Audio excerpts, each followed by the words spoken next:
This is All Robotics Competitions, and I'm your host, Kiril.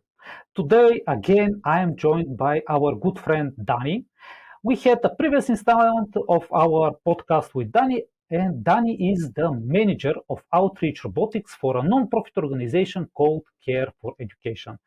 He comes from South Africa. He is the head judge for the Future Innovators category in the World Robot Olympiad, and he is also the national organizer of the World Robot Olympiad in South Africa. Hi, Danie. Hello, Kiril. Good to hear from you again. Good to be involved again. And with all those titles, you know how busy I am. Yes, of course. And I also see that we have a different outfit because winter is coming for you and summer is coming for me. So we are changing seasons because we are in Europe, in the northern hemisphere, and you are in South Africa. Yeah, we're lucky. We don't see too much snow in South Africa, except in the very high mountains. Interesting. We should probably go there again sometime. Last time when we met, we took the chance to talk about the future innovation category, and you did a great job there, explaining the rules, explaining how it is organized. But by the end of the podcast, you mentioned a few interesting things about how you do in-house competitions and how you organize them. So what we discussed later with you is that probably some of your insights of how you organize the competition might be useful for other organizations that are currently listening, for people that would like to start some robotics competition. So you have quite an experience there. And my goal for today is to ask you to walk us through some of your experience that others could take and could use in their own organizations. Yeah, excellent. Okay, so let me just see here if I can. Yeah, so effectively, with the competitions internationally and nationally, well, nationally, first of all, is that, for first-time participants, it's very, very tough. And then in the World Robot Olympiad, your robots have to run autonomously on table competitions, etc. And you're limited to a 2-minute run autonomously to see how high your score, the highest score that you can achieve.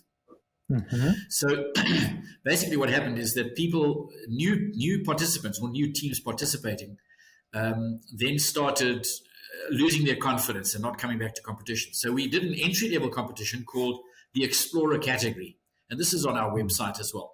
And basically we use the same mat and the same elements, but we simplify it in that elements don't get moved around. There's no randomizations. It's still an autonomous run, but what you do is you practice, and on the day when you actually do the challenge, you have to reprogram the challenge from scratch in a period of 2 hours. So what that means is you've got lots of time and you start again, and it's like writing a school test. You've learned, and then you write the test on a day and then see what your results are. So that has worked really, really well and has grown the foundation or the base of the platform in South Africa. But typically the problem we have here, because it's so rural and expanded in South Africa, is that a lot of teams can't get to the physical face-to-face competitions. So with COVID, we thought we'd implement something which there's no travel involved. So I definitely want to hear about it. So no travel involved. You just touched the tip of the iceberg last time, how you do it, no traveling involved, but let's get into the details. Yes, so effectively what happens now is you use the same competition platform. So the rules are pretty much the same as in the Explorer. And you have a mat and you actually train with your teacher in your club or your school or your classroom or your lab. And then you work towards trying to get as many points as possible, obviously after having learned how to use the robots and their sensors and their motors and to move them in the best way possible. The other thing which we do with the in-house competitions is, you're allowed to use similar robots. So you can use your training robots. So the robots can all look the same. In the proper competitions, the robots cannot be copied, and it has to be your own design around what you require on the table. So here, we don't want you to worry about that too much. We want you to just keep it easy. So you practice in your classroom at school, okay? And then what happens is here, typically, what is an in-house competition? The purpose is to make robotics accessible to as many young robotics enthusiasts as possible. By removing some of the barriers that are stopping you. And one of the barriers is travel. Another barrier is that you have to use different robots. A third barrier is that there is some difficulty in the challenges where you have randomization and it's difficult to get the task going. And you are basically removing barriers there.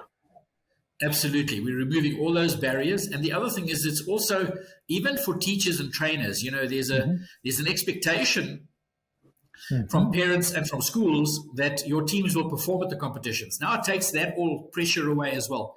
And the kids also are in their home environment, which also relaxes them a lot more. And what it does is we're finding it's nurturing a passion for robotics because there's none of these pressures involved. The other thing that happens is the teachers within the, clubs or schools will have internal competitions, and then reward teams that are performing and actually enter them into face-to-face competitions. So we have two platforms of this in South Africa. One is Rover in-house, which is it's mainly about the age group here. They're 6 to 10 years old, and it's a very, very simple competition. And from a Lego perspective, it was aimed at before the Lego We Do and the Lego Spike Essential, and obviously those two particular ones, because they're meant for the early primary or that age group, 6 to 10 years old. So it's much simpler. And that used to be the We Do competition in the country. The other thing that we do with in-house, because generally with the WRO, you are mostly limited to using Lego robots and Lego branded pieces. But because you are in your own environment, you can use any robot that you're using within your education system to participate in the competition. You're not limited to the Lego equipment. The Explorer is the slightly older age group and slightly more difficult challenge. The principle remains the same. Here, basically, the light is 8 to 12 years old and Prime is 11 to 16 years old. Now, they use exactly the same mat that you see in front of you. The only difference is that when you're participating in light, 8 to 12, you're effectively, if you move something on the table and you need to put it somewhere, so for example, this red item has to move onto the red ship. If it's partially in, you get the points.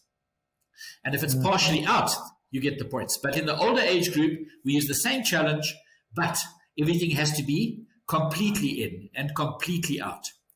And those effectively are the Explorer rules. And then now it all just happens that the teacher actually does all the training themselves and then eventually does the scoring. So the wonderful thing about this is that, we don't really do all the admin of setting up a competition venue, et cetera, et cetera. You're doing it at your club or your school, and the teacher scores you.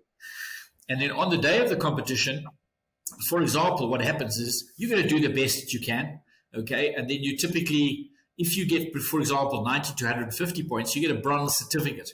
So what we do is, I think it's explained a little bit later, is that we give certificates depending on the score bracket that you've achieved. Okay, and that shows you where you fit in and also then motivates you to actually take it a step further going forward. So let me summarize this. So, and see if I understand it correctly. Two platforms, and these platforms are again very similar to the World Robot Olympiad, but you remove some of the requirements. For example, Lego parts. You are not required to use only Lego parts. You can use all kinds of parts that you have, which is cool. Like you have it in your own environment. You can use different parts, right? Correct. You can use Lego. You can use probably some wood, some sticks, and some electronic parts, and you can use all kinds. And you work on the same competition, but with a little less precision. Like let's not get the part exactly there, but slightly there. And in this way, you gradually improve on your performance. And at the end, you arrive at the competition, right?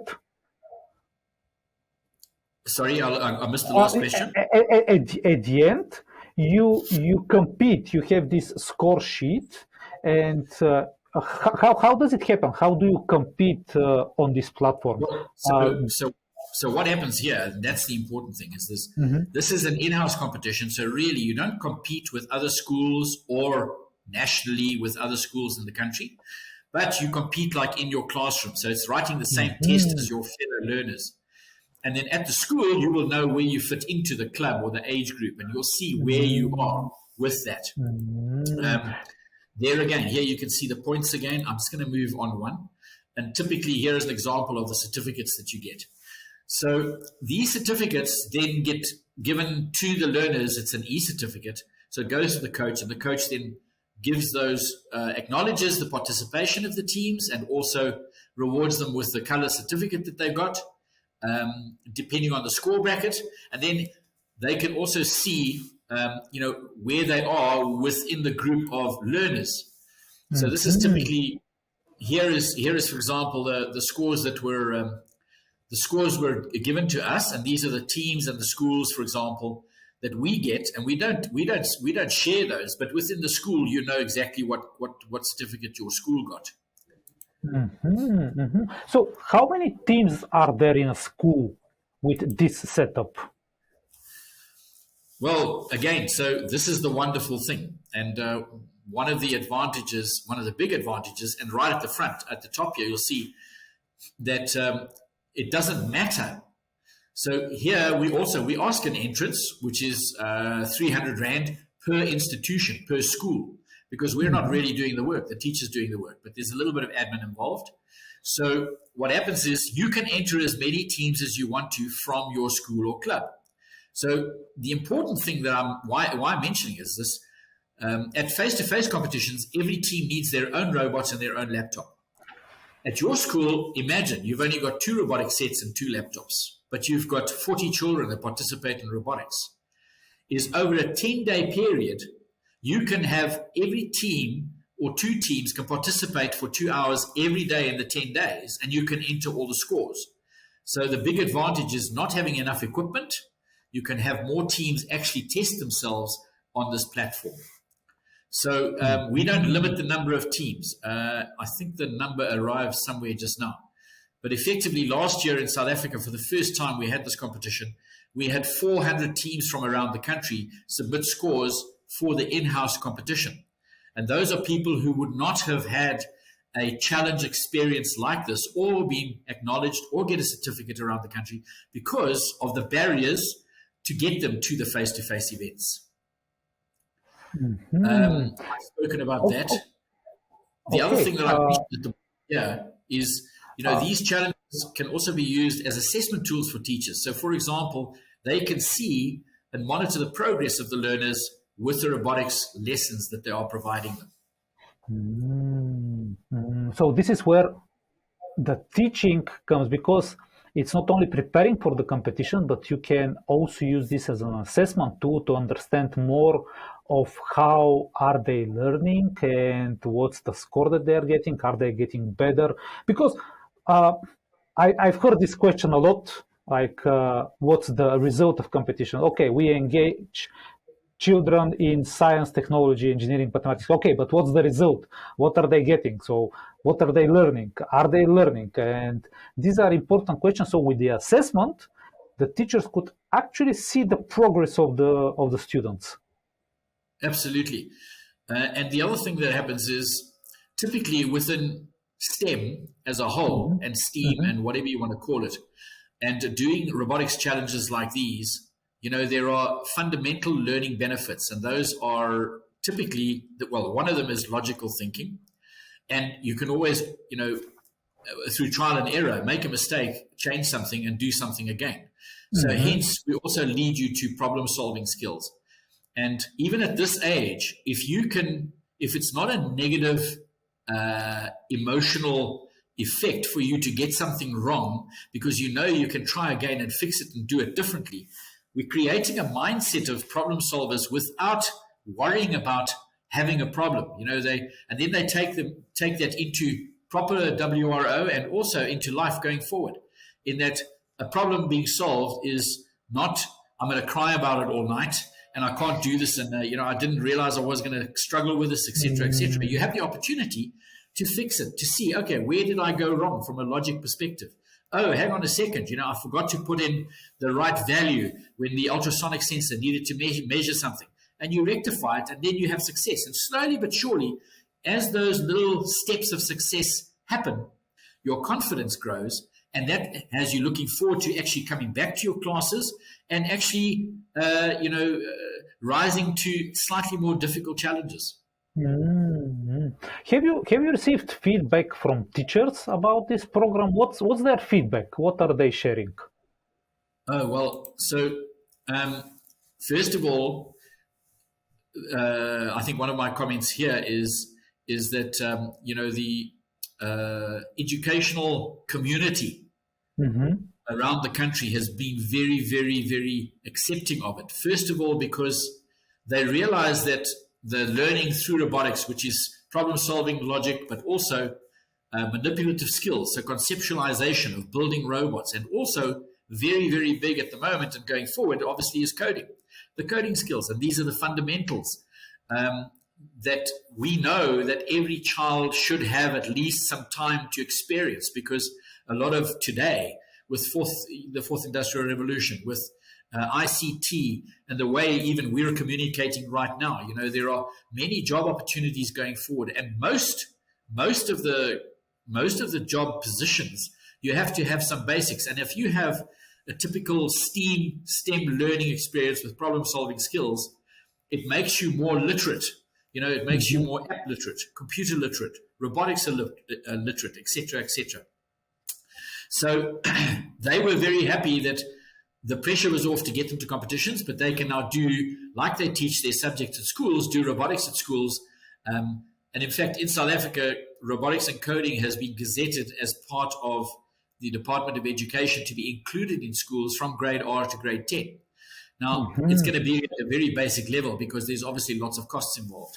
But effectively, we keep doing what we're doing because even they are realizing that this is an essential going forward for any school student, whether they become a coder going forward or not.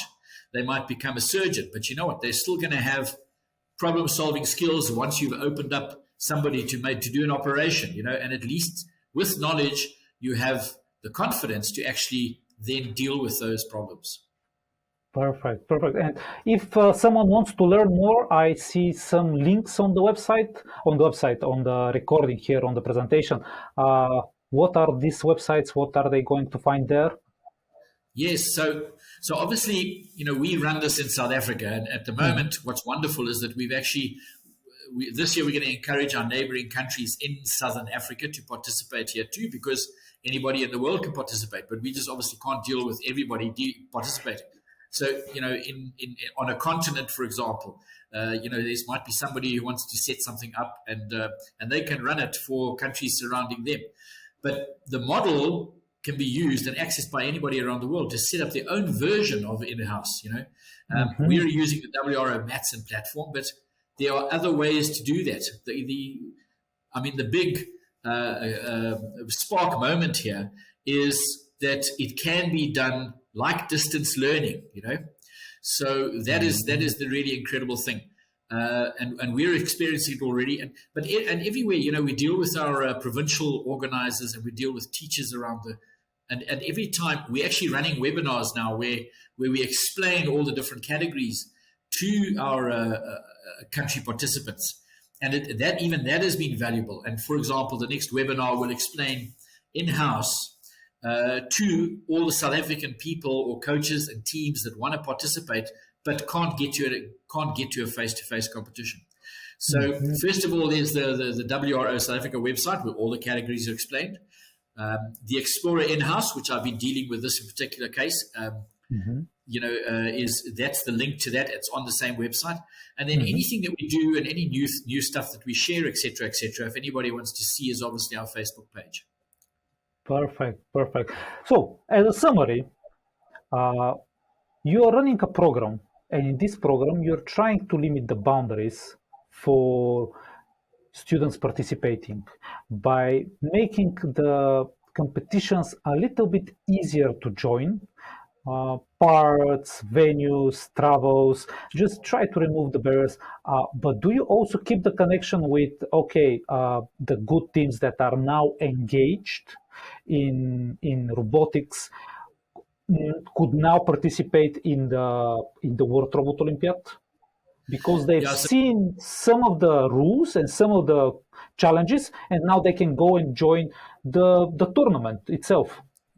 Yes, I think it sort of happens naturally because we are using the World Robot Olympiad mats and elements and the website to actually participate. So, the coaches know about the more daunting, more difficult challenges. So that happens naturally. We've only done it once this year, but we have a record even now of, for example, who used which robots. So when they submit their scores in October, they actually tell us, we ask them, which robot solution have you been using at your school, so that we can see if it diversifies away from Lego robotics specifically. And you have, there are so many different robotics platforms out there. In South Africa, in the schools, they're using Microbit, for example. There are so many, but you can even use those. And even if you have to adapt the challenge slightly for your school because of the robot, we don't worry about that. It's about trusting the teacher at the school to teach properly, and obviously to give them to give fair marks as long as it's consistent across the board at their school. One of the most incredible things is that this is doing is these 400 teams from last year. If it wasn't for this platform, we wouldn't even know that there are all these schools participating and teaching robotics at the schools, because the Lego partner would sell equipment to schools and to science centers, etc., etc. I also, for example, have grants from the Department of Science and Innovation to actually go and expand the participation base of robotics in the country. I don't get a lot of equipment. So, for example, I can drop off 2 robots at a science center in a very rural area. But we give them the training and we prepare them about all these competition platforms. Now, previously, I had to speculate when I had to give numbers back to the Department of Science and Innovation so that they can validate the fact that they've given me money, and I've got to show how I used it and that it's worthwhile actually continuing those grants. Very happily, I'll say that I received the grant for this year about 3 days ago. So again, I'm going to work Congratulations. Congratulations. Yes. So I'm working with 3 new venues in the country where they haven't even seen robotics. And we will be giving them robotic sets and training them, and then they come on board. But what happens now is if I get all those places, all the science centers, all those rural schools to just enter in the in-house competition, then I get proved numbers because it's on the platform. I'm seeing scores. We're seeing where they ended up and which score brackets they got. Now those are official numbers, and I don't have to speculate about how many kids are going to classes in the afternoon somewhere. I can pass on those numbers now to obviously our one of our partners or grant funders. So also from an organizational perspective and searching for grants and receiving grants, with this approach, you get a pretty good picture of the number of coaches, the number of teams, the number of students that are participating, and the effect that this has on the whole community, which is great. Absolutely. I mean, we're very excited about it. The country is excited about it. And in fact, even at the World Robot Olympiad internationally, there are other national organizers who have done their own starter competitions. I think we were probably the pioneers of doing something simple and more official, because in our Explorer face-to-face competitions, even though it's just a South African competition, there you can actually come first, second, and third in the country, and they have trophies and everything at our nationals. So this is the lead up of the process to getting them to participate face-to-face. The other thing, obviously, also is that we can't have, even if the barriers aren't in place and everybody's paying to come to competitions, it's a bit of a logistical problem to have all these first-time participants at competitions around the country, because now you've got to manage all of those venues and judges and all those sort of things. So this is, in a sense, also beneficial for us, because what you're doing is you're creating a platform to everybody for everybody to participate. But the motivation is to actually end up in the top 5 of your 40 teams in your school, because the teachers in the school have promised that you will participate in a face-to-face event. So in that way, we're sort of containing it slightly, in that we make our competitions around the country obviously more fair and still accessible, but at the proper level from a judging perspective as well. Makes perfect sense. It's like a real Olympiad here. You get like basketball in the school, you compete, and one of the 10 teams in the school will continue to the next competition, to the next round, which is very similar to how Olympiads work. Okay, thanks, Danie. That was really informative, and I hope everyone that's organizing a competition could take some inspiration of what you just shared with us and could learn. Anyway, they could reach you from the Facebook page or from the website, right? Very much so, yes. And on the website, my personal details are there. If there's somebody who wants to start something at the school, and even if they don't use the WRO platform like we do, I'm happy to discuss, getting something like that off the ground wherever they are in the world. We could even run a competition in Antarctica if they had robots there, the way we're doing it now. Antarctica is saved. It is saved. Like nobody goes there. Okay. Thanks, Danie. It's been a lovely installment of our Robotics Competitions podcast, and this was our good friend Danie from South Africa, and he shared about how they organize their in-house competition. I hope what you get is a few insights of how can you limit the barriers, remove some of them, and get more students to join in robotics competition. Thanks, Danie. It's my pleasure, and I want everybody should try some robotics and do it at home, because now you can, and it's such a good learning platform for your careers going forward. Perfect. And on this note, we should finish. See you guys next time. Thank you.